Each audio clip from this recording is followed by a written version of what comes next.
जोरदार काय वाजवायचा.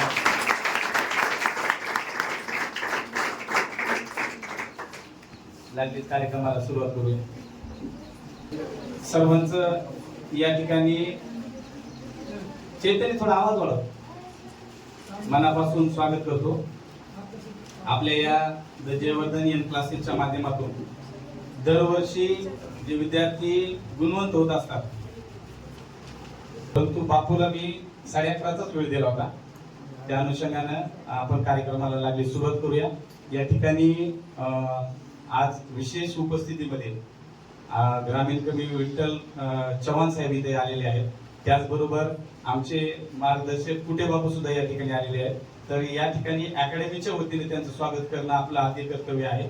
आणि म्हणून त्याचबरोबर आमचे मित्र पत्रकार उजगरे सर आहेत, पत्रकार कदम साहेब आहेत, आमचे मित्र खालीद दादा आहेत. तरी शब्द सुमनाने सर्वांचं स्वागत करतो. आणि या ठिकाणी बापूंचं स्वागत करण्यासाठी मी जय सरांना विनंती करतो की या ठिकाणी त्यांचं अकॅडमीच्या वतीने या ठिकाणी स्वागत करावं. चला बाळा.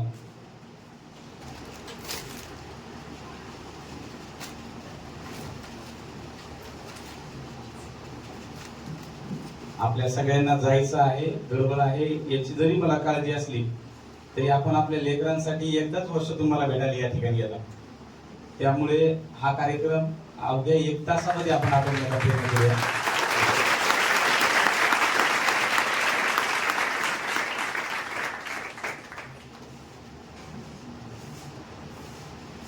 आज लग्नाची तारीख असले कवी विठ्ठल चव्हाण साहेब यांचं स्वागत करण्यासाठी सुद्धा जय सरांना विनंती करतो की त्यांनी त्यांचं सुद्धा या ठिकाणी स्वागत करावं. चला लेकरा.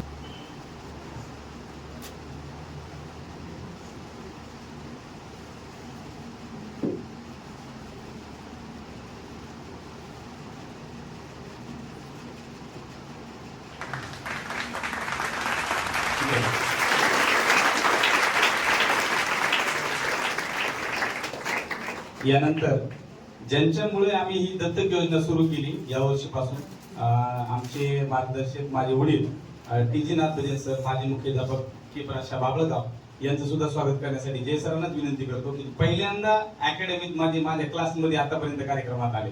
आतापर्यंत त्यांनी कधीच कार्यक्रमात आले नाही. त्यांचंच मार्गदर्शन आहे. परंतु यावर्षी आम्ही ते 50 विद्यार्थी त्यांच्यामुळे दत्तक घेतले. जोरदार सरांसाठी सुद्धा टाळ्या वाजवा.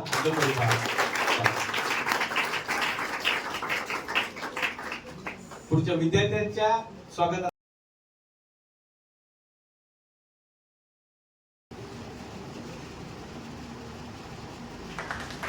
या ठिकाणी बाकी सर्व मान्यवरांचं शब्दसुमनाने स्वागत करतो. कारण त्यांच्या पाल्यासोबत आम्ही त्यांचं स्वागत आणि सत्कार करणारच आहोत. त्यामुळे त्यांचं तुर्तास या ठिकाणी टाळतो. या कार्यक्रमासाठी प्रास्ताविक मीच करतो वेळेअभावी. मित्रांनो, द जयवर्धन क्लासेसच्या माध्यमातून गेल्या 4 वर्षापासून पाथरी शहरामध्ये आम्ही नीट आणि JEEचा अभ्यास बापू सुरू केला. JEEचा अभ्यासक्रम म्हणजे आतापर्यंत फक्त कोट्याला जावं लागायचं राजस्थानला, किंबहुना फार तर नारायण इन्स्टिट्यूट आपल्या औरंगाबाद पर्यंत संभाजीनगर आली होती. पाथरी सारख्या ठिकाणी हे होऊ शकते यावर लोकांचा विश्वास नव्हता. ज्यावेळेला हे काम सुरू केलं, असाध्य ते साध्य करिता साह्यास कारण अभ्यास तुका म्हणे, असं म्हणलेलं संत तुकोबारायांनी की कुठलीही गोष्ट असाध्य गोष्ट साध्य करता येते जर आपण सातत्य ठेवलं तर. आणि मग आम्ही तो निश्चय केला हे करायचं. हे करत असताना आप्त स्वकीय सुद्धा आपल्यावर टीका करतात, परंतु हे काम करत असताना मला सांगायला पालकांना फार गौरव वाटेल की या 4 वर्षामध्ये 7 डॉक्टर, 1 IIT आणि 31 इंजिनियर करायला आम्ही सफल झालेलो आहोत. खरं तर हे काम करताना जी क्रीम होती बापू, ज्यांना आपण क्रीमचे विद्यार्थी म्हणून 90%, 95%, 96%, 98% हे सगळेच लातूर नांदेडला निघून गेले. मग आपल्याकडे विद्यार्थी राहिले जे 80%, 60% किंवा ज्यांना बाहेर पाठवायचं नाहीये, किंवा काही असे पालक आहेत की ज्यांना बाहेर जायचं नाही, खर्च आणि त्यांनी मग तो विश्वास टाकला आणि त्या विश्वासाला पात्र जय सर नांदेडून आले आणि ते आपण घेतला आणि मग त्या विश्वासाला पात्र ठरलो. ज्यावेळेला हा हॉल कन्स्ट्रक्ट करायचा होता त्यावेळेला आम्ही सगळ्यात मोठा हॉल ह्याला कन्सिडर करू लागलो की आपला खूप मोठा झाला. परंतु आता बॅच बघितली तर आमच्या लक्षात येईल की हे हॉल 2 म्हणजे मधली भिंत पाडून आम्हाला 2 हॉलचा एक हॉल करावा लागेल, की अशी परिस्थिती निर्माण झाली. आणि म्हणून कुठलेही काम करत असताना ते विद्यार्थी, पालक आणि शिक्षक असा एक त्रिकोण असतो. त्रिकोण. मी जाणीवपूर्वक असं म्हणलं की आजच पालक आलेत मला भेटायला, म्हणजे वर्षभरात पालक येतच नव्हते. कधी कधी काही पालक फोन करायचे, दादा तर म्हणायचे हे तुमचेच लेकर आहे, दोन सर तुमच्याच हवाले. खाली दादा मला भेटले की म्हणायचे तेच काय डॉक्टर इंजिनियर करायचे ते आम्हाला नाही, तुम्हालाच येते, आता आम्हाला काही सांगू नका. म्हणजे असं पालक भेटायचे नाही. एकदा याच्यासाठी सांगतो की आपले पाल्य कुठे शिकत आहे येणाऱ्या कालखंडात सुद्धा याची आपण फार जबाबदारीने काळजी केली पाहिजे. संत कबीर महाराजाला एकदा प्रवचनामध्ये एका व्यापाऱ्यानं प्रश्न विचारला की म्हणजे महाराज कोणतं धन सगळ्यात मौल्यवान आहे. तर कबीर महाराजांनी कडे एक शैली होती प्रश्न उत्तराची गाडगी महाराजासाठी. ते म्हणले तुम्हाला काय वाटेल कोणतं धन मौल्यवान आहे. तर ते म्हणले की हिरे जवाहरात लोक उत्तर द्यायला लागले, कुणी हातवरी करायले सोनं चांदी, कुणी म्हणले हिरे, कुणी रत्न. कबीर महाराज म्हणले हे काही धन तुमच्या कामाचं नाही. मग ते म्हणले मग कोणतंच धन जर नाही तुम्ही सांगा कोणतं धन कमावं. मग कबीर महाराजांनी एक दोहा लिहिला, ते दोहा तुम्हाला सांगतो. कबीर महाराज म्हणाले अगर संतान सुपूत हो तो धन कमाना काय. संतान सुपूत हो तर धन कमाना काय, अगर संतान कुपोत हो तो धन कमाना काय. लोक म्हणले दोनदा तुम्ही म्हणाला धन कमाना काय, मग काय कमाव का नाही. कबीर महाराज म्हणले जर तुमचं संतती लायक निघाली पुढच्या पिढीसाठी तर ते त्याचं धन तेच कमवून ठेवत, तुम्ही कशाला कमीत बसले त्यासाठी. तुम्ही संतती कमवा. आणि जर तुमची संतती नालायक निघली तर तुमच्या मानेवर बसून म्हणले गळा दाबून पैसे घेईन म्हणले बँकेत. त्याच्यामुळे तुम्ही सगळ्यात जर तुमचं मौल्यवान धन आहे तर तुमच्या संतती आहे आणि ती घडवण्याचा प्रयत्न करा. मला हे सांगायचं पालकांना की सगळ्यात मौल्यवान जर आयुष्यात काय आहे तुमचे लेकर आहेत. की मी काल बोलता बोलता एक आमचे पालक येऊन गेले माझ्याकडे, अत्यंत गरीब कुटुंब आहे का ती पोरगी आली का आपली तोडकरी आहे ना, हा तिच्या पालकांना म्हणलं ती म्हणजे अक्षरशः मी तिच्याकडून काही फीस घेतलेली नाही. मला वाटतं तिने 2000 रुपये पैसे भरले असतील. अत्यंत हुशार लेकरू गुणी लेकरू तिला ती माझ्याकडे आता 8वी 9वी पासून येते. तिच्या पालकाला म्हणलं मला जास्त नाही तुम्हाला सांगायचं पण तुमच्या घरातला हिरत तुमची पोरगी एवढं मी सांगतो. मला तुम्हाला ते ओळखू आला तर बघा, नाही ओळखू आला तर तुम्ही तुमच्या लेवलला काय काम करायचं करा. आणि म्हणजे सांगण्याचं तात्पर्य की आपला पाल्य कुठं जातोय, काय करतोय, शिकतोय का नाही शिकतोय. म्हणजे माझ्याकडे आता या वर्षी तर असं झालं की आम्ही गेल्या वर्षी बाबाचं बायपासचं ऑपरेशन झालं आणि आम्ही एक नवीन निश्चय घेतला की आपल्याला 50 लेकरांना दत्तक घ्यायचे आणि त्याच्यासाठी 540 विद्यार्थ्यांची परीक्षा घेतली देवंदर शाळेमध्ये. फार मोठी परीक्षा झाली. त्या परीक्षेच्या माध्यमातून विद्यार्थी आम्ही निवडले, गुणवत्तापूर्ण विद्यार्थी निवडले. त्यांना वारंवार संपर्क केला, फोन केला आणि ते विद्यार्थी यावर्षी तर आता चांगले मेरिटचे विद्यार्थी क्लासला आहेत. म्हणजे मला जे 80% विद्यार्थ्याला घडवायला वेळ लागायचा 6 महिन्याचा कालावधी जास्त जायचा, हे बिफोर 6 मंथ आम्हाला ते आता ह्या चांगल्या गुणवंत विद्यार्थ्यांमुळे शक्य होणार. म्हणून हा एक प्रण आम्ही हातात घेतला, विद्यार्थ्यांना घडवलं. पैसा हा दुय्यम आहे. तुम्हाला नाव मोठं कमवायचं असेल तर मी तर म्हणलं ना की ह्या सगळ्या गोष्टी दुय्यम आहेत. जे सरांनी आम्ही आता ते पुढे जाऊन बापू प्लॅन केला की एका गावात जायचं, त्या गावातल्या 10वीच्या लेकरांना भेटायचं आणि असं हाताला धरून त्याला घेऊन यायचं, चल तुला डॉक्टर बनवायचं.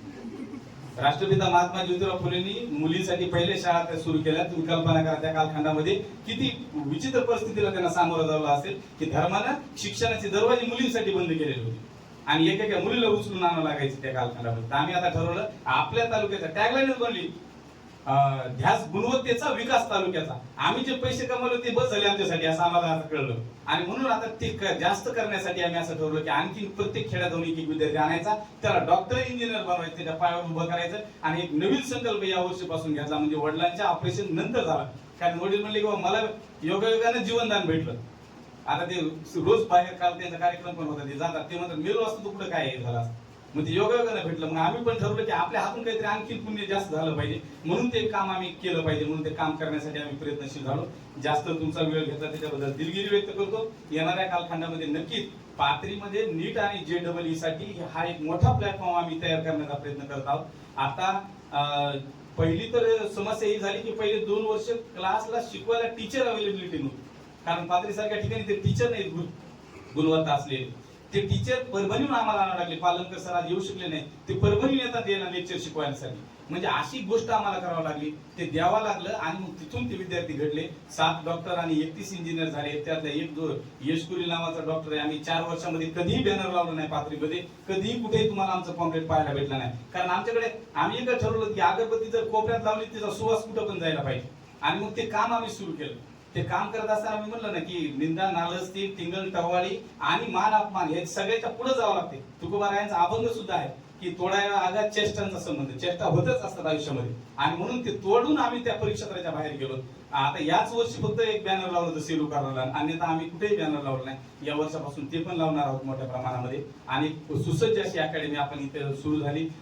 लेकरं सकाळी 8 वाजल्यापासून बापू 1 वाजेपर्यंत असतात इथं.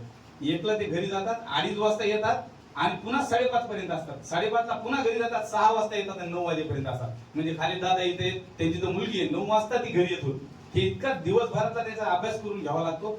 जवळजवळ 8 घंट्याचं लेक्चर आणि 5 घंट्याची स्टडी, 13 घंटे लेकरावर खर्च करावा लागतो. त्यावेळेला लेकरू इंजिनियर किंवा डॉक्टर होतं. हे साधं काम नव्हतं. आणि मग हे काम करत असताना आम्हाला सगळ्या लोकांनी सुद्धा मदत केली, पालकांनी विशेष मदत केली. त्यांचे आभार की त्यांनी तो विश्वास दाखवला जेणेकरून हे विद्यार्थी घडले. या ठिकाणी एवढंच बोलतो आणि लागली या सत्कार समारंभाला सुरुवात करतो. मध्यंतरी नंतर वेळ ज्या पालकांना गडबड असेल जायची ते जाऊ शकतात, विना परवानगी जाऊ शकतात. असं काही नाही. प्रत्येकाला लग्न आहे, काम आहे, शेतीचे काही काम आहे. त्याच्यामुळे सत्कार पहिल्यांदा घेतो आणि नंतर बापू आणि चव्हाण साहेबांचं मार्गदर्शन नंतर घेऊया. तत्पूर्वी 12वी मध्ये जे विद्यार्थी गुणवंत ठरलेले आहेत अशा विद्यार्थ्यांना मी या ठिकाणी पाचारण करतो. जे विद्यार्थी आता काही विद्यार्थ्यांनी येऊ शकले नाहीत कारण काल JEEचा ऍडव्हान्सचा पेपर होता.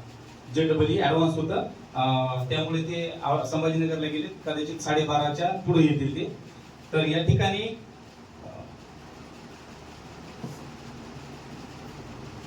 शौकतला या ठिकाणी विनंती करतो, शौकतने यावं या ठिकाणी. खाली दादाला सुद्धा विनंती करतो. आता या ठिकाणी मार्क काही लिहिले नाही. हा या बाळा, जोरदार टाळ्यांनी शौकतचं अभिनंदन करा की यावर्षी JEEची एक्झाम तो क्वालिफाय झाला होता. परंतु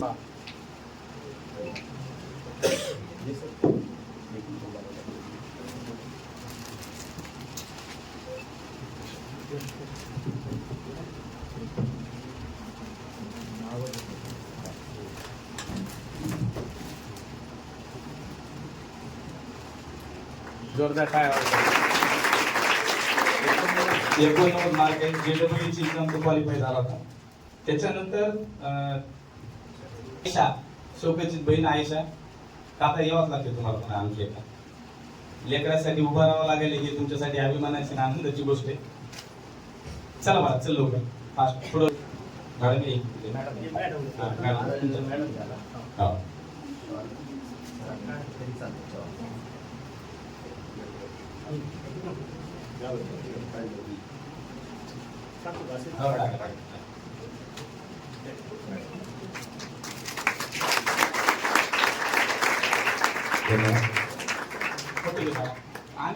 ज्ञानेश्वर निकम, ज्ञानेश्वरला विनंती करतो इकडे यावं. ज्ञानेश्वर सुद्धा JEEची एक्झाम क्वालिफाय झाला होता.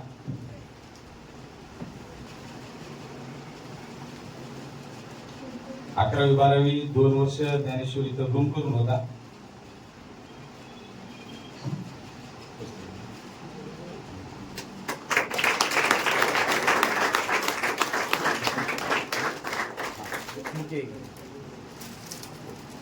आणि ते फोटो घ्या. 12वी कोण आहे धनराज. चला चला श्रमण तू घेऊन येते बाहेर, प्लेट घेऊन येते आपल्याला.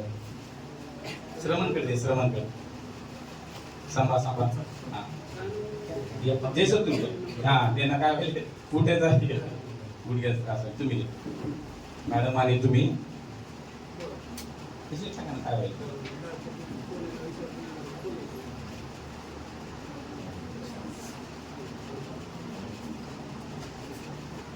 तू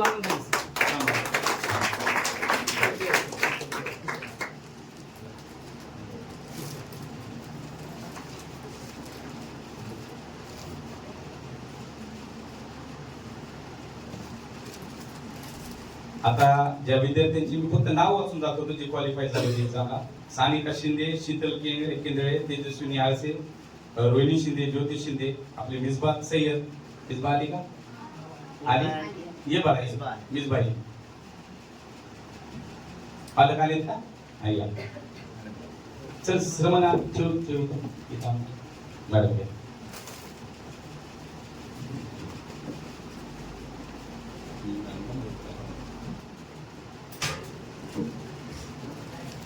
बाकीचे जे 12वीचे विद्यार्थी आहेत त्यांची काल एक परीक्षा होती संभाजीनगरला, त्यामुळे कदाचित त्यांना यायला वेळ झाला असेल. आता जे विद्यार्थी 10वी मध्ये गुणवत्तापूर्ण आलेले आहेत, आधी आमच्या अकॅडमीच्या विद्यार्थ्यांचा मी या ठिकाणी सन्मान करणारे प्रमुख पाहुण्यांच्या हस्ते, आणि जे विद्यार्थी आमच्याकडे ऍडमिट झालेले आहेत त्या सुद्धा विद्यार्थ्यांचा गुणगौरव करणं हे खरं तर गरजच आहे, कारण ते गुणवंत विद्यार्थी आहेत.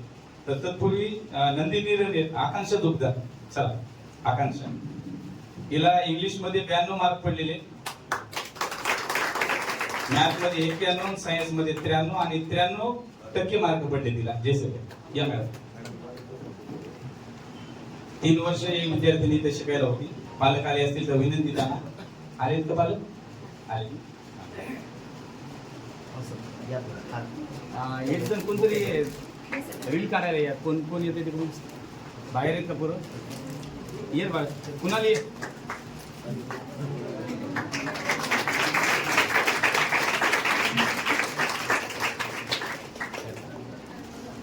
यानंतर नंदिनी रणेर, कुमारी नंदिनी रणेर, हिने 9वी आणि 10वीला या ठिकाणी अकॅडमीमध्ये शिकायला होती.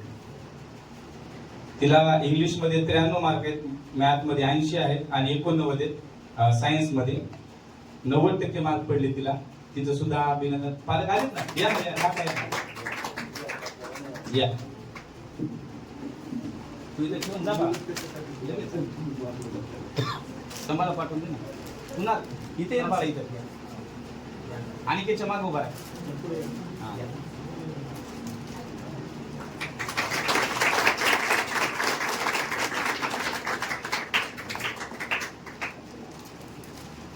तुकोबार यांचा एक अभंग आहे. आपले हितच होय जाणता धन्य माता पिता तयांची, कन्या पुत्र होती जी सात्विक त्याचा हरिक वाटे देवा.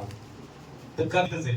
यानंतर साराक्षी तोडकरी, चल बा, त्यांचीच आवडते. कधी कुठल्याही गोष्टीची शिकायत नाही त्या विद्यार्थ्यांची. मी म्हणलं ना, मग 2000 रुपये मी मला आठवते तिने आतापर्यंत भरलेले तितक्या वर्षामध्ये.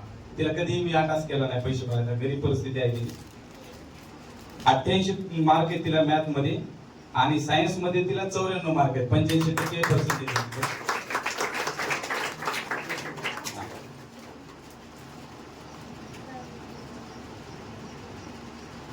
ओके. त्यानंतर उत्कर्ष गोंगे, उत्कर्ष चल बा, पालक आले. हा चला. उत्कर्षला इंग्लिश मध्ये 91 मार्क आहे, जोरदार टाळ्या वाजवा त्यासाठी.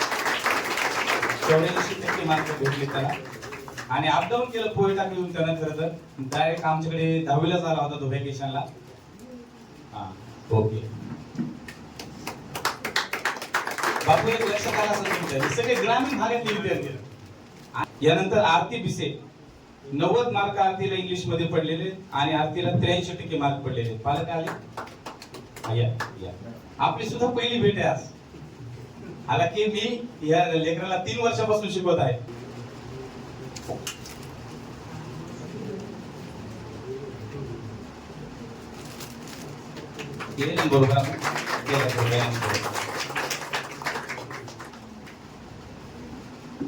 यानंतर सीमा यादव, कुमारी सीमा यादव, हिला विनंती करतो की या ठिकाणी मंचावर यावं. पालक आहेत का बघा, या पालकांना विनंती करतो. सीमाला इंग्लिश मध्ये 80, त्याचबरोबर मॅथ मध्ये 74 मार्क पडले, 83% येते तिला सुद्धा.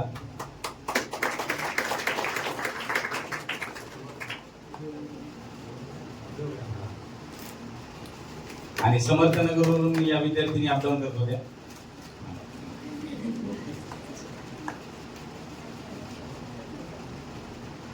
यानंतर कुमारी वैष्णवी साखरे, तिला सुद्धा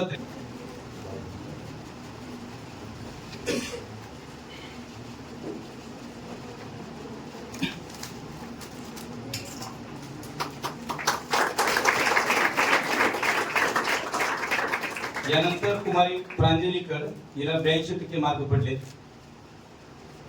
प्रांजलीला मॅथ मध्ये 85 मार्क आहेत. चला पालक नाही आले बा. ही सुद्धा समर्थनगरवरून अपडाऊन करणारी विद्यार्थिनी आहे. आता काय करा, हे तुमच्याच हातात राहू द्यायचं. तिकून आला की आलं का लक्षात तुमच्या?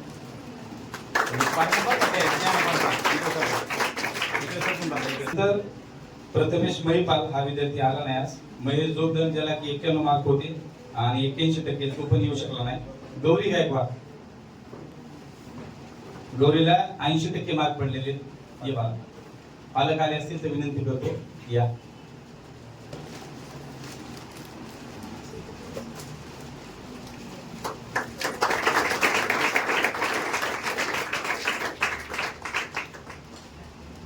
यानंतर निकिता महाडिक, हिला 80% मार्क पडलेले. निकिता आणि पालक आले असतील तर त्यांना विनंती करतो त्यांनी या ठिकाणी मंचावर यावं.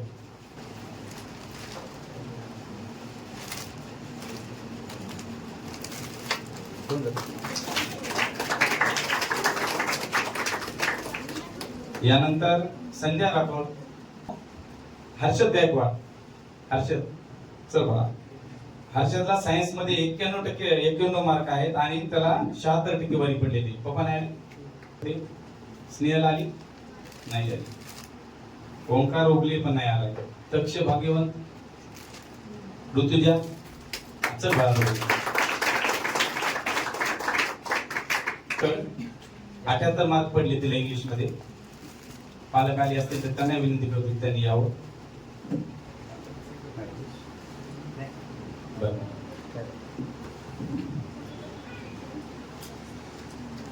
आदित्य आलाय घाणगे होता ना.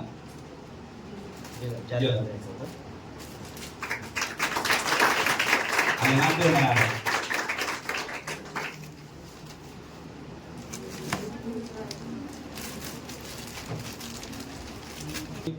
जयसर आणि मॅडमला विनंती करतो की कुमारी क्रांती कैलास डुकरे, क्रांती ये बाळा इकडे.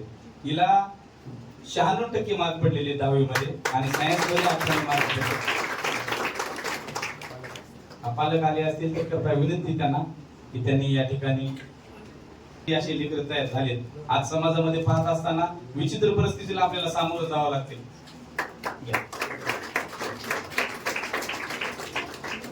इतके गुणवान लेकर सुद्धा आपल्या कुटुंबामध्ये होणं ही खरंच अभिमानाची गोष्ट आहे. कुमारी अनुष्का अनिल लहाने, अनुष्काला विनंती करतो. 91% मार्क आहेत आणि तिला मॅथला 95 मार्क आहेत.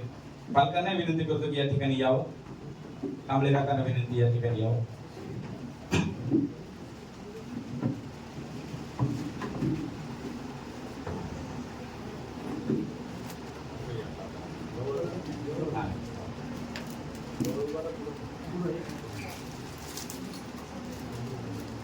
जोरदार टाळ्या. त्यानंतर अस्मिता विठ्ठल डुकरे, अस्मिता आली का ये बाळा. आणि पालकांना सुद्धा विनंती करतो 88% मार्क त्यांना 10वीला पडलेले. जोरदार टाळ्यामध्ये तिचं सुद्धा स्वागत करा. पालक नाही आले.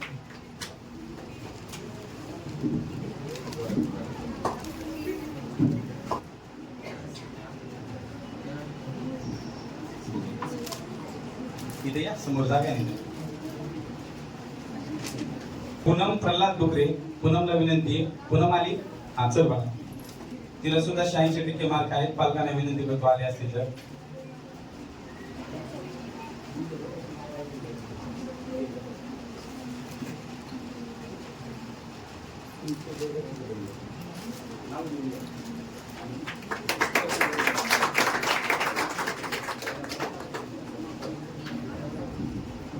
आली ना सरस्वती माणिक डुकरे, 87% हिला पण मार्क आहे.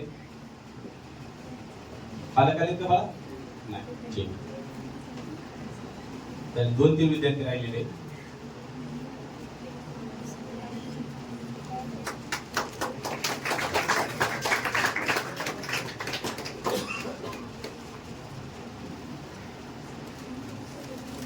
चिरंजीव रोहन ये बाळा, रोहन भोरे. त्याचा सुद्धा या ठिकाणी आम्ही आमच्या क्लासला ऍडमिट झालेला विद्यार्थी आहे. कागद द्या.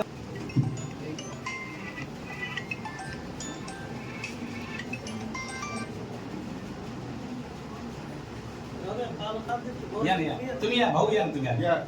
तुम्ही या इकडून या. जय सर, जय सर.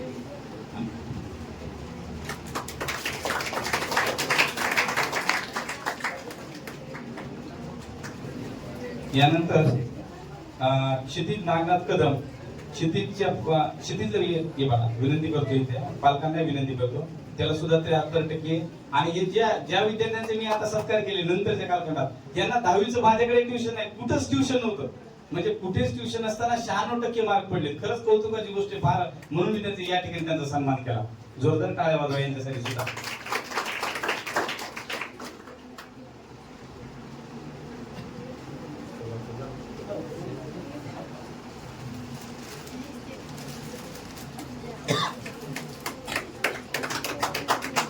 यानंतर चिरंजीव दत्ता कापसे मानवतून आपल्याकडे विद्यार्थी आलेला आहे त्याला 88% मार्क पडलेले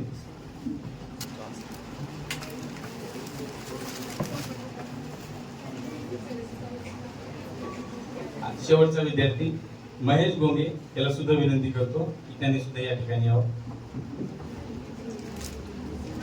दकाळ्यावर मला माहिती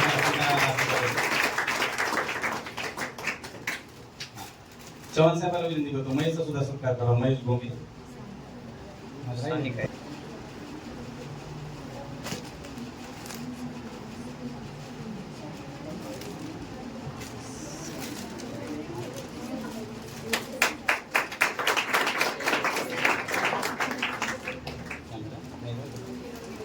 आता विद्यार्थी या ठिकाणी आलेली मी सानिका शिंदे यांना विनंती करतो की इथे यावं आणि सानिकाच्या पालकांना विनंती करतो ही विद्यार्थिनी कानसूरवरून इथं राहायला आली होती मला आठवतंय की 10वीचं व्हॅकेशन चालू होतं आणि मला सानिका एका झाडाखाली भेटली होती आणि तिला विचारलं काय तर ती अपडाऊन करत होती त्यावेळेला मी तिला म्हणलं की तू खूप हुशार आहेस तू क्लास जॉईन कर काही अडचण असेल पैशाची तर तू मला पालकाला भेटायला सांग आणि 10वीला तिला किती टक्के मार्क पडले तुला 94% मार्क पडले होते 10वीला 2 वर्षाखाली माझ्याकडे होती आता 12वीला किती टक्के मार्क पडले तुला 80% 12वीला मार्क पडलेले आहेत आणि नीटला सुद्धा तिला चांगले मार्क येतील सीईटी सुद्धा तिने दिलेली आहे आणि 2 वर्ष ही विद्यार्थिनी दत्तक होती माझ्याकडे म्हणजे जे विद्यार्थ्यांना आता तरी आम्ही 10,000 रुपये नोट्ससाठी भरायला सांगितले परंतु सानिकाला एकही रुपया भरायची गरज पडली नाही आणि अत्यंत शांत विद्यार्थिनी योगायोगाने मला वाटते पुण्याला गेले होते ते आणि माझा मेसेज पाहिला आताच गेले होते पुण्याला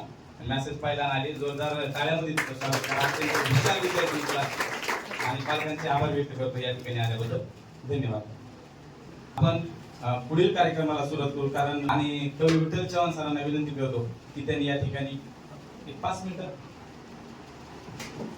मार्गदर्शन करावं विद्यार्थ्यांना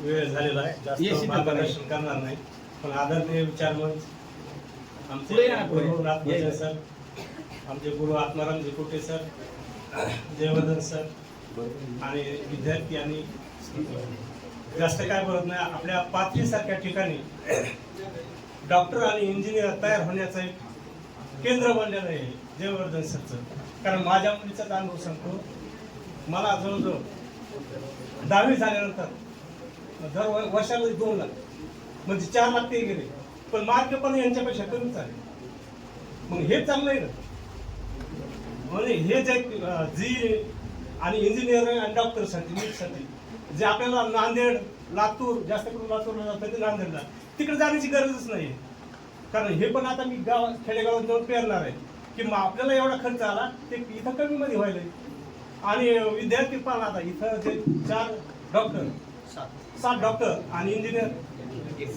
31 पहा म्हणजे जे नांदेड आणि लातूरला पुण्याला जाऊन साध्य होत नाही ते आपल्या खेडेगावात साध्य व्हायला पण हे चांगलं आहे वर्ग मी जास्त एक कविता सादर करतो विद्यार्थी मित्रांना एकच सांगेन की आई वडील आणि गुरुजन हे 3 वस्तू आई वडील आणि गुरुजन या तिघांना कधीच विसरायचं नाही कारण वडील ह्या तुमच्या याच्या मागे श्रेय वडिलाचा पण हात आहे गुरुचा हात आहे आणि आपल्या आईचा पण हात आहे वडिलाला कधीच विसरू नका म्हणून माझी एक वडिलावर कविता घेतो जास्त वेळ घेत नाही असं आहे का बरोबर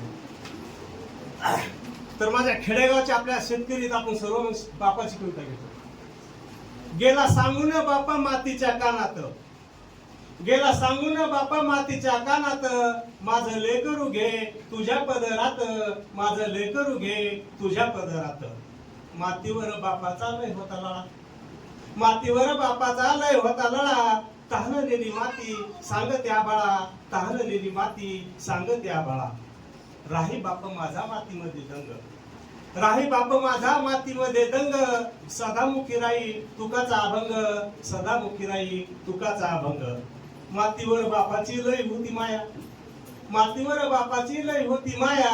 गेला राणी डोळा माती साठवाया, गेला राणी डोळा माती साठवाया. जन्मभर राबला केला तुझा संग, जन्मभर राबला केला तुझा संग. आणि म्हणे माझ्या विठ्ठलाचा मातीवाणी रंग, आणि म्हणे माझ्या विठ्ठलाचा मातीवाणी रंग. आणि जाता जाता बाप मातीशी बोलला, जाता जाता बाप मातीशी बोलला. भरून दे घर माझ्या लेकराला, भरून दे घर माझ्या लेकराला. आणि शेवटचं कडवय माती संग बाप झाला एक रूप, माती संग बाप झाला एक रूप. घरामध्ये लावला चैतन्याचा दीप, घरामध्ये लावला चैतन्याचा दीप.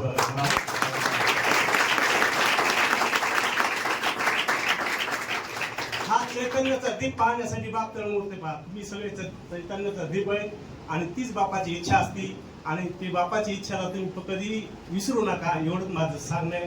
गुरुजन वर्ग, आई वडील आणि आपला परिसर हे आपलं तुमचं केंद्र, याला कधी विसरू नका. धन्यवाद. दादा 2 मिनिट खालीद दादांनी थोडं मार्गदर्शन करा.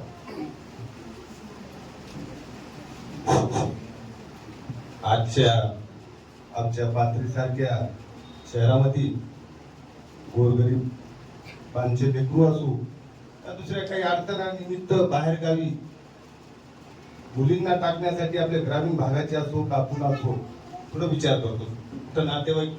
तर आता आपल्या पाथरीसारख्या शहरामध्ये जयवर्धन आणि हर्षवर्धन सरांनी आणि त्यांच्या टीमनं एवढ्या छोट्याशा गावात आम्हा बालकांना जे होणारा त्रास जे होता पुढं, तर ते त्रास लक्षात घेता त्यांनी आपल्या छोट्याशा शहरामध्ये एक अकॅडमी सुरू केली. त्याबद्दल मी त्यांचे मनापासून धन्यवाद देतो, त्यांचे अभिनंदन करतो. आजच्या कार्यक्रमाचे अध्यक्ष आमचे ज्येष्ठ मार्गदर्शक नागभजन सर, कवी सर, आत्मारामजी फुटे sir, Chavan sir, madam, Jaivardhan sir. मला एवढंच बोलायचंय किंवा लेकरांना बोलायचंय किंवा जे हे तुम्हाला सांगतो, सर्वात जास्त कोणाला आनंद होत असेल, लेकरू अगर चांगल्या मार्गाने पास झाला, कुठंतरी त्याचा नंबर लागला, तर मायबापाच्या नंतर कोणाला आनंद होत असेल तर गुरुला होते. आणि नाव बी कोणाचं निघत असेल तर ते गुरुच निघते. कुणी काय म्हणणार, फलाण्याचं पोरग, या शिंदे साहेबाचं पोरग हे झालं, डॉक्टर झाला, आपल्या गोंगे साहेबाचं पोरग फलानं झालं, डुकरे साहेबाचं पोरग इंजिनियर झालं. पण सरला पण वाटतं की कुणी काय म्हणते, फलाण्या सरचा विद्यार्थी डॉक्टर झाला, फलाण्या सरचा विद्यार्थी इंजिनियर झाला. तर मायबापानंतर अगर कोणाला आपलं लेकरू काहीतरी व्हावं अगर कोणाला वाटत असेल तर ते आपल्या गुरुला आणि शिक्षकाला वाटते.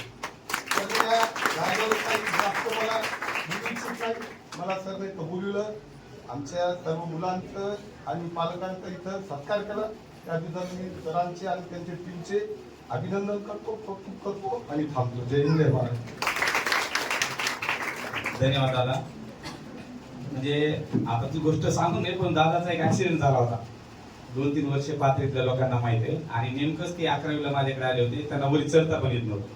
आणि त्यांनी मला सांगितलं की सर असं आहे, एवढी काही फीस आता मी भरू शकत नाही, कारण माझ्या नेमकंच खूप ऑपरेशनसाठी पैसे 2-3 ऑपरेशन त्याची सलग, एकच मुलगा टाकायला आलतो आणि एकच मुलगा टाकायला आले ते, तो म्हणजे शोकत, जो की आता JEE झाला होता. त्याला थोडंसं मुलगी काय करेल. हा, मी म्हणलं दीदीचं काय चालू आहे मग, तर ते म्हणले किंवा तिला आता शिकत नाही, तिला घरी ठेवतो म्हणले, कुठेतरी टाकून देतो. तर मी म्हणलं तिची 1ही रुपया फीस भरू नका, जर ती इंजिनियर झाली तरच पुन्हा मी फीस घेईन म्हणलं ती झाल्यानंतर. आता काही घेणार नाही. मला अभिमान या गोष्टीचा की ते दोन्ही इतके सोज्वळ लेकर त्यांचे निघाले की अभ्यासामध्ये सतत ते एकही दिवस त्यांचा कुठल्याही क्लासला खाडा नाही. इतके की जयसरच्या मॅडमच्या, तर मी मॅडमचा परिचय करून द्यायचा राहिलो नवीन पालकांना. इंजिनियर आहेत मॅडम, पूजा मॅडम, जयसरांच्या मिसेस आहेत, दोघे इंजिनियर आहेत आणि मॅडम त्यांच्या टीचर आहेत, हे सांगायचं विसरून गेलो मगाशी. तर अनावधानाने एक सत्कार आणखी राहून गेला लेट झाल्यामुळे. काल JEE ची परीक्षा असल्यामुळे आमची कुमारी शीतल केंद्रे ही विद्यार्थिनी आत्ताच नेमकी मान तुडून डायरेक्ट आपल्या सत्कार समारंभात आली. तर ती शीतलला आणि पालकांना विनंती करतो की या ठिकाणी या. JEE पात्रतेतून ती क्वालिफाय झालेली आहे, काल ऍडव्हान्स सुद्धा झाली आणि उद्या भविष्यातली IIT इंजिनियर असणार आहे आपल्या क्लास. तर जोरदार टाळ्यांनी सत्कार करा. शीतल या ठिकाणी विनंती करतो की समोर यावं. अनिकेत 8 वाजता यायचे आणि डायरेक्ट संध्याकाळी 9 वाजता घरी जायचे. पालकांनी सुद्धा ते फार मोठं सहकार्य केलं. कालचा सुद्धा पेपर तिला चांगला गेला. 2 पेपर होते काल JEE चे मेन्स आणि ऍडव्हान्सचे.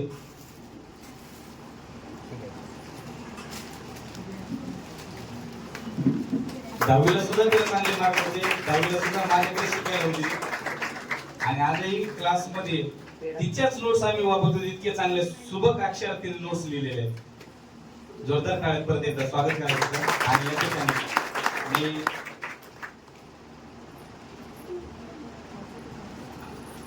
नागभजन सरांना आमच्या पप्पांना विनंती करतो की या ठिकाणी त्यांनी अवघ्या कमी वेळेमध्ये, खरं तर ते फार बोलतात, मला माहिती आहे ते एक मुख्याध्यापक होते, त्यांचा अभ्यास फार आहे, सामाजिक फार आहे, फार बोलतात, परंतु वेळेचं हे करून त्यांनी कमी वेळेमध्ये विद्यार्थ्यांना मार्गदर्शन करावं असं मी त्यांना विनंती करतो. मी आपलं सर्वांचं मनापासून अभिनंदन करतो, स्वागत करतो. अकॅडमी सुरू अशी झाली की सरांचा क्लास नांदेडला होता आणि 2020 मध्ये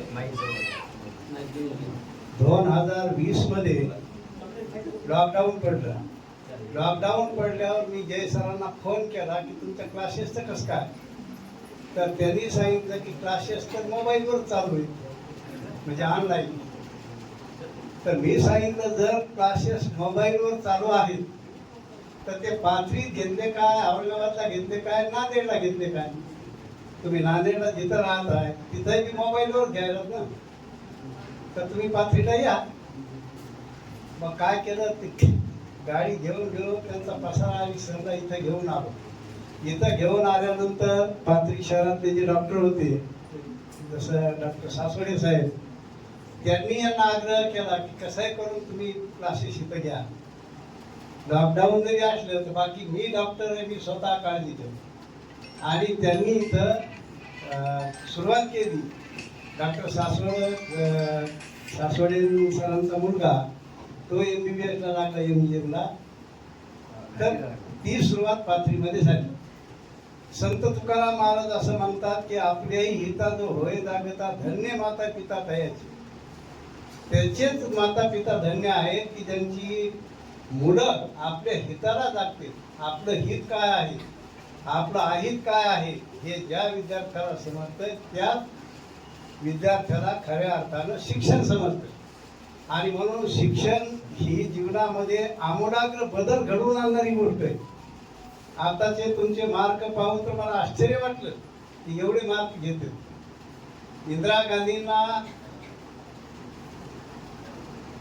पश्चिम बंगालमध्ये आता जे आपले सुमेध सर आहेत त्या युनिव्हर्सिटीमध्ये ऍडमिशन घ्यायचं होतं. माझे जाऊ आहे तिथं शिकवायला.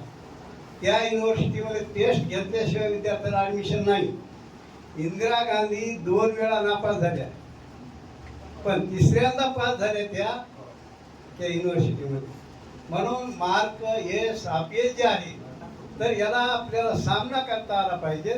तुमचे मार्क, तुमचे ते गुणवत्ता पाहून मी तर आश्चर्यचकित झालो. मी पुन्हा एकदा तुमचं सगळ्यांचं अभिनंदन करतो. आणि अशाच पद्धतीने ज्ञान जे information is not knowledge but application of information is knowledge. आपल्याला इन्फॉर्मेशन मिळणं हे काय ज्ञान नाही, परंतु त्या मिळालेल्या इन्फॉर्मेशनला, मिळालेल्या माहितीला आपल्या जीवनामध्ये सुसंचलित करणं हे ज्ञान आहे. आता हे उदाहरणानं तुम्हाला समजून सांगतो. मी जास्त शिक्षणासाठी औरंगाबादला ऍडमिशन घेतो. मला माहित नव्हतं, घरची परिस्थिती अत्यंत हलाखीची होती. हलाखीची म्हणण्यापेक्षा वडील सुतार होते, अडचण नव्हती काय खाण्यापिण्याची. आता आमचे मित्र कांबळे साहेब आहेत तिथं, त्या काळात त्यांना जमीन घ्या म्हणायचे. 5 एकर जमीन घ्या, 500 रुपये एकर जमीन होती. आम्ही गावकरी कांबळे साहेब आम्ही. तर आमचे वडील म्हणजे नाही, माझा मुलगा जर 10वी पास झाला तर मी पाण्याखाली 20 एकर जमीन घेतली असं समजा. पुण्यात त्या काळात म्हणजे वडिलांची त्या काळात ती सोच होती. म्हणजे माझ्या वडिलांचं शिक्षणाच्या प्रती एवढे गंभीर होते ते. आणि म्हणून आम्हाला जी इन्फॉर्मेशन मिळाली, मी कॉलेजला गेलो, कॉलेजला शिकायलो. इन्फॉर्मेशन 2 प्रकारचे असतात. एक अकॅडमिक इन्फॉर्मेशन असते आणि एक अकॅडमिक एज्युकेशनच्या बाहेरची असते. अकॅडमिक एज्युकेशन म्हणजे तुम्ही ज्या आता पुस्तकाच्या आधारावर गुणवत्ता मिळवली ती इन्फॉर्मेशन. आणि पुस्तकाच्या व्यतिरिक्त इन्फॉर्मेशन कोणती आहे, तर आम्हाला शिकवायला एक सर आले, त्यांचं नाव गजबीर सर होते. त्यांनी सांगितलं जे गरीब विद्यार्थी आहेत ज्यांना लवकर नोकरी पाहिजे तर त्यांनी हे केलं पाहिजे, नियड केलं पाहिजे, हे केलं पाहिजे. असे त्यांनी प्रोफेशनल एज्युकेशनची माहिती सांगितली. अर्थात त्या पुस्तकात ती माहिती नव्हती. तेव्हा मला एकदम म्हणजे असं वाटलं की सर म्हणाले की ज्यांना नोकरी पाहिजे त्यांनी हे शिक्षण घेतलं पाहिजे आणि ज्यांना जास्त शिकायचं आहे, ज्यांची परिस्थिती चांगली आहे त्यांनी जास्त शिकलं पाहिजे. मग शिक्षणाचे जे प्रकार आहेत, प्रायमरी एज्युकेशन, माध्यमिक education, higher education, professional education आणि फॉरेन एज्युकेशन. फॉरेन नंतर इथलं संपल्यानंतर फॉरेनला सुद्धा आपल्याला शिकायला जावं लागतं. तर मी म्हणलं एवढी ताकद नाही, आपल्याला लवकर नोकरी पाहिजे आणि म्हणून BEd केलं की नोकरी. तर याला म्हणते सुसंचरित कर. इन्फॉर्मेशन मिळाली, सरनं मला सांगितलं नोकरी पाहिजे असं तर हे करा. पण त्यातल्या आम्ही काही विद्यार्थ्यांना ते केलं, चटकन नोकरी मिळाली. तर अशा पद्धतीनं आपल्याला जी शिक्षणातून इन्फॉर्मेशन मिळते, माहिती मिळते, त्या माहितीला आपल्या जीवनामध्ये सुसंचरित केलं पाहिजे. निश्चितच तुम्ही सुसंचरित कराल. तुमच्या भविष्याच्या उज्ज्वल भविष्यासाठी पुन्हा एकदा मी खूप खूप तुम्हाला शुभेच्छा देतो. आणि क्लास सुरू झाला तसं मी पहिल्यांदा या अकॅडमीमध्ये आलो. विद्यार्थ्याला माहीत आहे मी कधी येतो का बरं, पहिल्यांदा आलो, पहिल्यांदाच माझा सत्कार केला. मी त्यांचे आभार मानतो, तुमचे आभार मानतो आणि या ठिकाणी थांबतो. यानंतर या कार्यक्रमाचा अध्यक्ष समारोपच करण्यासाठी मी आमचे मार्गदर्शक बापू कुटे, कवी, ग्रामीण कवी आणि महाराष्ट्रात जे फार मोठ्या पद्धतीने प्रसिद्ध झाले, बापूंच्या काही कविता आहेत की ज्या अवघ्या महाराष्ट्रानं डोक्यावर घेतलं त्या कवितेना. म्हणून बापूंना विनंती करतो की या कार्यक्रमाच्या अनुषंगाने बापूंनी या ठिकाणी मार्गदर्शन करावं. भाऊ बसून करा ना, जाऊ हा? उभा राहता येत नसेल.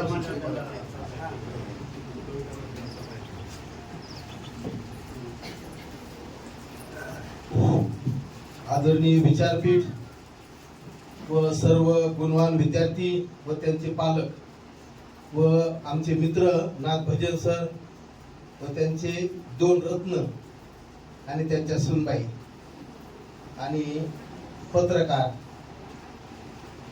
मित्र, मी तसं काही शिकलेलं नाही. मी उगाच 4थी 5वी शिकलेलो आहे. पण त्या कवितेनं मला खूप उंचावर नेलं. नाहीतर मला हृदय स्पर्श असं काही लिहिता सुद्धा येत नाही. कावळ मी मुलाकडून लिहून घेतो. पण या कवितेच्या नादी लागलो पहिल्यापासून. 3-4 पुस्तके निघाले माझे, पुरस्कारही मिळाले त्याला भरपूर. पण बोलायचं म्हणलं की असं अवघड काही बोलता येत नाही, मला ते माहितही नाही काही. पण मित्र, नाथ भजन सर खरंच गुणवान आहेत आणि त्यांच्या पोटी हे 2 हिरे आलेत मित्रांनो. आणि त्यांच्या सुनबाई सुद्धा तशाच मिळाल्या त्यांना. कारण आजची परिस्थिती इतकी वाईट झालेली आहे की आई बापाकडे कोणीही बघत नाही. पण त्यांनी दोन्ही मुलांचं किती प्रेम आहे त्यांच्या वडिलावर आम्ही हे जवळून पाहिलं. कारण त्यांनी आजारी होते तेव्हा आम्ही 3-4 वेळेस भेटायला आलो. ते कुठं जर असं जायचं म्हणले तर त्या वडिलाला धरून आणतात, गाडीत बसून तिकडं तिथपर्यंत येतात, फिरवतात त्यांना. असं कोणी करत नाही आता. जेवढे श्रीमंत जेवढे शिकलेले माणसं आहेत ना तेवढे बदमाश झाले तर आई वडिलाला जवळ बी येऊ देत नाही ते. मी पाहिलं जवळून. माझ्या गावातला एक मुलगा डॉक्टर झाला, एकदम गरिबी परिस्थिती आटणाऱ्या घरचा. आई वडिलांना रात्रंदिवस कष्ट करून त्याला शिकवलं आणि मित्रांनो पुढे चलून तो डॉक्टर झाला. त्याला खूप काही पैसा मिळायला लागला. परभणीला त्याने मोठा बंगला बांधायला सुरुवात केली. विटा गज सिमेंटचे ढिग लागले मित्रांनो. आणि त्याला तो आई वडिलाशी काम पडलं, गावात खेड्यात आला.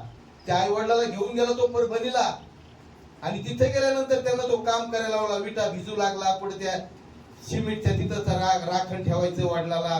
हे खूप काम करून घेतलं आणि मित्रांनो एक सुंदर असा बंगला झाला आणि बंगला झाल्यावर वास्तू शांती झाली आणि हे सगळं काय झाल्यानंतर 2 दिवसही त्यानं आई वडिला ठेवलं नाही, पुन्हा त्या पाडक्या घरात खेड्यात नेऊन सोडलं. मित्रांनो ज्यानं एवढं मोठं धन दिलं, शिकवलं, कष्ट करून त्यांना मोठं केलं, अशा आई वडिलाचं जर असं असेल मित्रांनो, काय अर्थ आहे त्या श्रीमंतीला, त्याच्या बंगल्याला, त्या डॉक्टर केला. म्हणून मित्रांनो पाहत आहे 2 लेकरं यांचे, 2 मुलं, किती भाग्यवान आहेत ते की जे म्हणलं ते काम करतात. त्या वडिलांसाठी काहीच कमी नाही त्यांच्या वडिलाला, कारण आम्ही त्याचे खूप जवळचे आहेत, त्यांचे दोस्त आहेत आम्ही नागबाजी सरांचे. पण इतके सुंदर मुलं, इतके प्रेमळ मुलं मी कधी पाहिले नाही. एखादा तरी निघत म्हणजे दोन्ही मुलं त्यांच्या सुनबाई. तर मित्रांनो ही आता बाकीचे काही मी सांगत नाही, पण खरंच असे आहे का छोट्या पाथरीमध्ये एवढ्या छोट्या गरीबाचे लेकरं जवळ घेऊन त्यांनी गुणवान बनवले. नाही तर आता सगळं बेगडी बघायला मिळतंय. आता आम्ही कितीतरी शाळेत, मी नेहमीच रोज एका शाळेला कार्यक्रमाला आहे, सगळं बेगडीपण आहे काही शाळेमध्ये. खूप काही दाखवायचं बेगडीपणा, पण ते गुणवत्तेला काहीच नाही. पण आज या लेकरांचे गुण पाहिले आम्ही तर किती गुणवान लेकर आहेत. तर मित्रांनो कारगिल जो इथं झालं होतं माग, आणि आता पाकिस्तानासोबत आपलं युद्ध सुरू झालंय आणि 3 दिवस लग्नाला झाले होते. सत्यनारायण झाला आणि त्या मिलिटरी मॅनचं लग्न झालं होतं. सत्यनारायण झाला आणि ती वरून तार आली की बाबा तुम्हाला यावं लागतं, पाकिस्तान सोबत आपलं युद्ध सुरू झालं. पण त्या नवरीनंही त्या नवरदेवाला जाण्यासाठी सांगितलं, काही हरकत नाही, आपल्या देशासाठी जा मुली तुम्ही. किती भाग्यवान आहे मित्रांनो. अशाच या देशाला मी माझी एक कविता अर्पण केलेली आहे, कारण माझा मित्र होता आणि त्या सीमेवर तो लढता लढता शहीद झालेला आहे. म्हणून माझी पहिली कविता आहे, बर्फाच्या त्या मेरूवरती रक्त सांडलेले वीरांचे. मित्रांनो तुम्हाला आम्हाला काही माहित नाही, तुमचं आमचं राखण, या देशाचं राखण ते सैनिक करतात. त्या सीमेवर हातात बंदूक घेऊन रात्रंदिवस झाकतात मित्रांनो. तेव्हा आपल्याला कुठेतरी आनंदात खाता येतो, आराम करता येतो. ते जर जरासे झोपले तर आपलं काही खरं नाही. म्हणून अशा शूर जवानांसाठी माझी कविता, बर्फाच्या त्या मेरूवरती रक्त सांडलेले वीरांचे. बर्फाच्या त्या मेरूवरती रक्त सांडलेले वीरांचे, देशासाठी प्राणास मुकले धन्य कुळ त्या शूरांचे. देशासाठी प्राणास मुकले धन्य कुळ त्या शूरांचे. तोफाचे ते होऊन गोळे केले रक्षण देशाचे. तोफाचे ते होऊन गोळे केले रक्षण देशाचे. माय भूमी ग तुझ्याच साठी प्राण सांडले मोलाचे. माय भूमी ग तुझ्याच साठी प्राण सांडले मोलाचे. काळा संगे देऊनी झुंज, काळा संगे देऊनी झुंज, जागविले हो वचनाचे. मरणाचे ते भयन आम्हा सोने झाले जीवनाचे. मरणाचे ते भयन आम्हा सोने झाले जीवनाचे. नका रडू कुणी आमच्यासाठी, नका रडू कुणी आमच्यासाठी, नका करू कुणी खंत. भारत माते तुझ्याच पोटी ऐसे येतील जन्मा अनंत. भारत माते तुझ्याच पोटी ऐसे येतील जन्मा अनंत. एकच आमुचे वचन अवघे, एकच आमुचे नाते. एकच आमुचे वचन अवघे, एकच आमुचे नाते. सदैव आम्ही करीतो वंदन तुझं पवित्र भारत माते. सदैव आम्ही करीतो वंदन.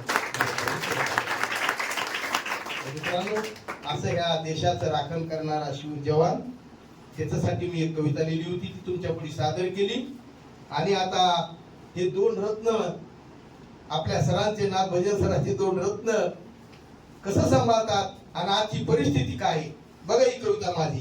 जमाना सुधारला, माणसं चंद्रावर गेली, पण वृद्धाश्रम खूप निघायला लागले. तर आई वडील बेकार झालेत मित्रांनो, त्यांना खाला नाही, त्यांना राहायला जागा नाही. मुस्लिमांना मानावं लागेल मित्रांनो, मुस्लिम लोकांचे आई वडील कधी कुठं जात नाही. त्यांची कशी परिस्थिती असू ती आई वडिलाला सांभाळतात. म्हणजे मोठे लोक झाला, त्यांना खूप काही पैसा आहे त्यांच्याकडे, त्यांच्या मात्र आई वडिलाची फजिती आहे. म्हणून मी एक कविता लिहिली, माणसं सुधारली, जमाना सुधारला, माणसं चंद्रावर गेली, पण आई वडिलासाठी वृद्ध आश्रम वाढायला लागली. मग मी एक कविता लिहिली, सुधारला जमाना माणूस पण घटलं. सुधारला जमाना माणूस पण घटलं आणि म्हातारीला घर आता गोठ्यामध्ये भेटलं. पण आई म्हणती 9 मास वेड्या तुला पोटामध्ये तोडलं. 9 मास वेड्या तुला पोटामध्ये तोडलं, गर्भामध्ये आवडलं तेच मी खाल्लं. फुललेलं मन तुझं आज का म्हणून मिटलं आणि म्हातारीला खरं आता गोठ्यामध्ये भेटलं. केली होती लय माया फुलापरी जपलं, केली होती लय माया फुलापरी जपलं, पूर्वीने लाड सारे काळ जात राखलं. सांग पोर आता नातं का म्हणून तुटलं आणि म्हातारीला खरं आता गोठ्यामध्ये भेटलं. म्हातारपणी सुख देशील वाटलं होतं मनाला, म्हातारपणी सुख देशील वाटलं होतं मनाला. राजा माझा लय चांगला सांगत होते जनाला, दिशेहीन जीवन झालं आबळाचं फाटलं आणि म्हातारीला खरं आता गोठ्यामध्ये भेटलं. ऐक लाडक्या लेकरा, ऐक लाडक्या लेकरा, झाली जरी दाटणी, म्हातारपणी मायबापाची करू नको वाटणी. प्रेम बोल मन तुझं आज काढून आटलं आणि म्हातारीला खरं आता गोठ्यामध्ये भेटलं. माणूस गेला चंद्रावर, माणूस गेला चंद्रावर पण आश्रमात त्याची माय. माणूस गेला चंद्रावर पण आश्रमात त्याची माय. मोठेपणा खोटा सारा कमाई तुझी काय, आईमुळेच वेड्या जग सारं नटलं आणि म्हातारीला घर आता गोठ्यामध्ये भेटलं. म्हातारीला घर आता गोठ्यामध्ये भेटलं. मित्रांनो, का शिकलेले सवरलेले माणसं असं वागतात, पण आपल्या समोर हे दोन मुलं बसले सरांचे, त्यांचा आदर्श घ्यायला पाहिजे. मित्रांनो, सगळ्यांनाच आदर्श घ्यायला पाहिजे. याच्यानंतरची माझी एक कविता आहे. खेड्यापाड्यामध्ये मुलीला शिकवत नाही, कारण एक 7वी 8वी 6वी 7वी झाली की घरी बसवतात, कारण भीती वाटती. जमाना असा झालेला आहे. म्हणून ह्या पाथरीमध्ये त्या दोन बहादर माझ्या मित्रांनं ही अकादमी काढली आणि तुम्हाला सगळ्याला सुविधा करून दिली. मित्रांनो, इथे याला काही भीती नाही, कारण ते आपले भाऊ येतं, आपल्या जवळचे येतं. म्हणून इथं जास्तीत जास्त जणांनी येऊन हे शिक्षण घ्यावं. मित्रांनो, त्याच्यानंतरची माझी कविता आहे, माझ्या खेड्यामधली आहे. मला या शाळेमध्ये ना काही शाळेमध्ये पुस्तकं वया द्यायची, मीच गरीब आहे, पण मला माझ्याकडे काय आलं की मला राहत नाही. तर मी शाळेत जातो. शाळा एक सुरू होऊन समजा 8-15 दिवस झाले की शाळेत जायचं आणि विचारायचं कोणी कोणी वया आणल्या, कोणी कोणी दप्तर आणले, कोणी नाही आणले. असंच एकदा गेलो आणि विचारलं तर सगळ्यांनी दप्तर वया आणल्या होत्या, पण 4-5 जणांना आणल्या होत्या. एक मुलगी होती, त्या मुलीने हात वर केला. मी मला अगं 15 दिवस झाले शाळा सुरू होऊन तू अजून का आणलं नाही. ती म्हणे काका तुम्हाला माहिती आहे माझे पप्पा पितात म्हणून. माझ्या आईनं महिनाभर काम केलं की माझ्या लेकीनं दप्तर वया सगळं काही आणावं, म्हणून त्या आईनं माझ्या पैसे जमा केले 2-3 हजार रुपये आणि गाडग्यामध्ये दुरी याच्या डाळीमध्ये लपून ठेवले. गाडग्यात उतरंडीत अजून खेड्यापाड्यात. आणि म्हणली आता 2-3 दिवस अजून काम करते, मग तिला सगळं साहित्य आणते. आणि आई गेली कामाला कुठेतरी, पिताड आलं, सगळं घर धुंडाळलं आणि त्या डाळीतले ते पैसे काढले आणि पाथरीला येऊन सगळं पिऊन टाकले आणि ते सगळे पैसे उडून टाकले. असं तिनं मला सांगितलं. म्हणजे मला सांगा बापू आता कुठून आणू मी दप्तर. मग मी त्याला एक दिवस भेटलो, त्याला म्हणलं नालाय का, अरे एवढी छान तुझी लेकरू, एवढी गुणवान तुझी मुलगी, आणि तिला शिकू दे ना, तू तर काही रुपयाची मदत करीत नाहीस, पण बायकोचे सुद्धा पैसे तू दारूत घालायला. म्हणून त्याला मी त्याच्यावर एक कविता लिहिली होती. नको राहूस आडानी भोळा, जरा लेकीला शिकव शाळा. नको राहूस आडानी भोळा, जरा लेकीला शिकव शाळा. जग गेलंय बघ हे चंद्रावर, आपण बसलो तर घरीच उमऱ्यावर. नको लावूस हात तू भाळा, जरा लेकीला शिकव शाळा. देशात झाली या प्रगती स्पर्धा, तुझ्या डोक्याचा रिकामा झालाय खुर्दा. दारू पिऊन करू नको जाळा, जरा लेकीला शिकव शाळा. आता यंत्राचा मानव करीतो काम, हाडमासाचा तू झालास वेड्या हराम. नको कमवू पैसा काळा, जरा लेकीला शिकव शाळा. कुठे शाहीर सांगतो जरास ऐका, देत सरकार सुविधा सुंदर बाका. द्या वचन कायदा पाळा, जरा लेकीला शिकव शाळा. अशी त्या मुलीसाठी मी एक कविता लिहिली होती. तर पुन्हा एक कविता आहे माझी. शिकल्यानंतर माणूस किती सुधारतो आणि त्याला कोणी लुटत नाही, आणि आडाणी राहिल्यानंतर मग त्याची किती फजिती होती संसारामध्ये. आणि तुम्ही जर असं नाथ भजन सराच्या या मुलाच्या शाळेमध्ये जर येऊन शिकलात मित्रांनो, तर जीवनामध्ये तुम्हाला कोणी फसवणार नाही अशी मी गॅरंटी देतो.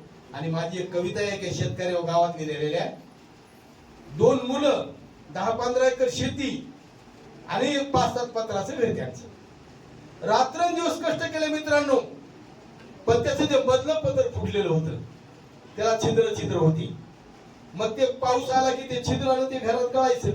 मग त्या रात्रंदिवस ते त्या बाईनं ते तांब्या टेप, वाटी टेप, गिलास टेप घर भिजली म्हणून टाकायचं आणि पुन्हा पाऊस बंद झाला की त्यातलं साचलेलं पाणी बाहेर नेऊन टाकायचं. मग त्या शेतकऱ्याला मी एक दिवशी भेटलो आणि म्हणलं, काका अहो तुमचं मधलं पत्र फुटलेलं तेवढं पत्र बांधला म्हणलं. तुमची बायको रात्रंदिवस परेशान होती म्हणलं त्या फुटलेल्या पत्राचं पाणी काढू. ते म्हणला अरे वेड्या तोही शेतकरी काय होतं शेतीमध्ये. मी म्हणलं काका थोडा विचार करा, तुम्हाला लुटणारे लोक कोण आहेत त्यांना शोधा, मग तुम्हाला कळलं म्हणलं. म्हणून मी कविता त्या शेतकऱ्यावर लिहिली, तुला कळलंच नाही, तू शिकलाच नाहीस, आघाडी राहिला म्हणून तुझी जीवनामध्ये फजिती झाली. म्हणून त्याला कविता लिहिली, तुला नाही कळालं ते मला नाही पटलं, तुला नाही कळालं ते मला नाही पटलं, शेतकरी दादा तुला दलालानं लुटलं. मोठ्याल्या शहरात साहेबाचे बंगले, खिडकीला काच बघ किती त्याचे चांगले. मोठ्याल्या शहरात साहेबाचे बंगले, खिडकीला काच बघ किती त्याचे चांगले. घरावरलं पत्र तो ह्या जागोजागी फुटलं, शेतकरी दादा तुला दलालानं लुटलं. 5-5 हजाराचं साहेबाचा टेरेस, 5-5 हजाराचं साहेबाचा टेरेस, मळ नाही कुणी नाही बघ किती फिरेस. कुजलेलं धोतर त्या गुडघ्यावर फाटलं, शेतकरी दादा तुला दलालानं लुटलं. साहेबाचं जेवण बिअरबार मध्ये असतं, साहेबाचं जेवण बिअरबार मध्ये असतं. बिअर पिऊन चिकन खाऊन साहेब झाला मस्त. भाकरीवर तो ह्या बिन त्यालाच पिटलं, शेतकरी दादा तुला दलालानं लुटलं. साहेबाचं काम फॅन खाली चालतं, साहेबाचं काम फॅन खाली चालतं. परदेशाची साहेब जागेवर बोलतं, अंगातलं रक्त तुझ्या अंगात आटलं, शेतकरी दादा तुला दलालानं लुटलं. साहेबाचे लेकरं बघ किती शिकले, साहेबाचे लेकरं बघ किती शिकले, शिक्षण घेऊन शहाणे झाले, पुढं थकले. तुझं रक्त गुरु त्याचं नवल तुला वाटलं, शेतकरी दादा तुला दलालानं लुटलं. साहेबाच्या पोरीचं लग्न झालं मोठं, साहेबाच्या पोरीचं लग्न झालं मोठं. बसायला का ध्यान टेकायला लोट, तरी तू म्हणतोस त्याला नशिबानं भेटलं, शेतकरी दादा तुला दलालानं लुटलं.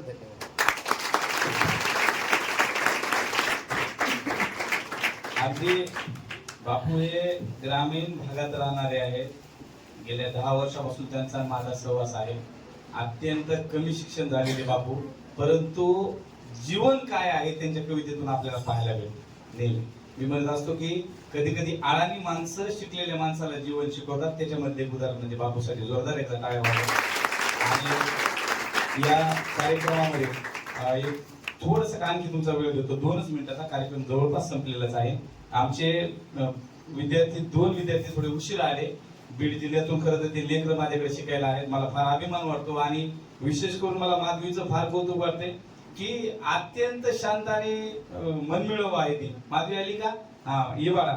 तिला 94% मार्क आहेत 10वी मध्ये आणि सायन्स मध्ये 98 मार्क आहेत. अत्यंत हुशार आणि एकदम शांत. पालकांना विनंती करतो की तुम्ही इकडे या, 2 मिनिटं तिचा सत्कार करूया. मॅडमला विनंती करतो की माधवीचा या ठिकाणी सन्मान करावा. दोघं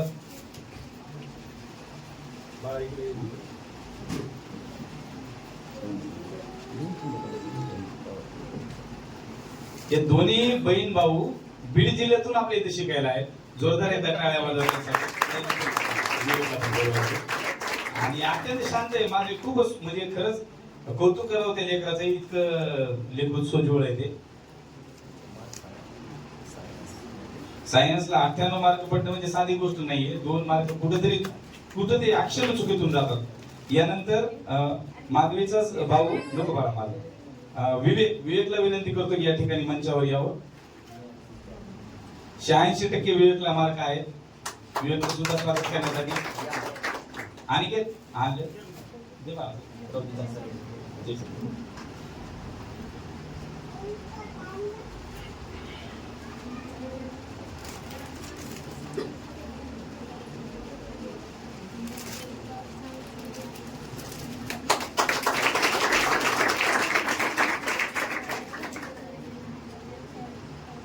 या ठिकाणी हा सत्काराचा कार्यक्रम संपलेला आहे. मार्गदर्शन सुद्धा या कार्यक्रमाचं संपलेलं आहे.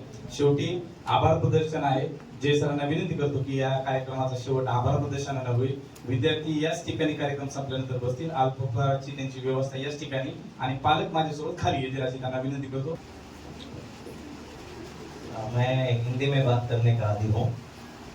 थोडा प्रयत्न करतो मराठीतून बोलण्याचा. तुम्ही समजून घेण्याचा प्रयत्न करा चूक भूल झाली तर.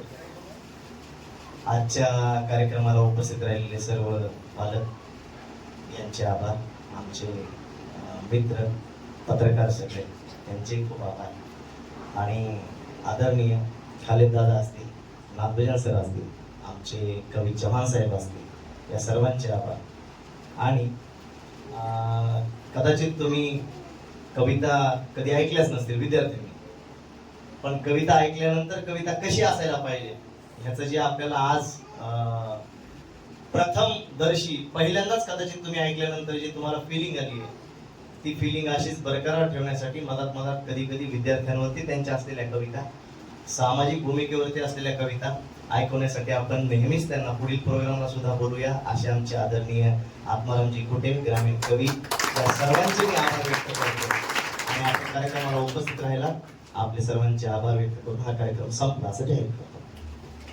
थँक्यू.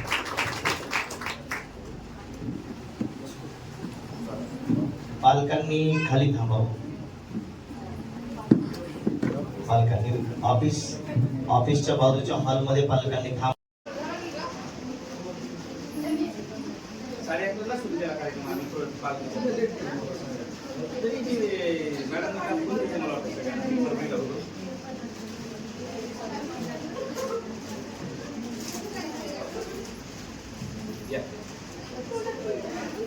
आणि सेंटरमध्ये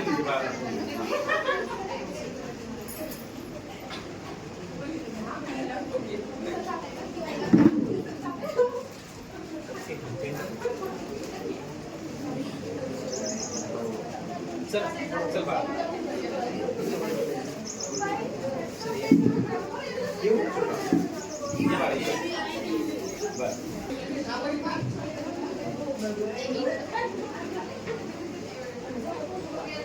या चालेल.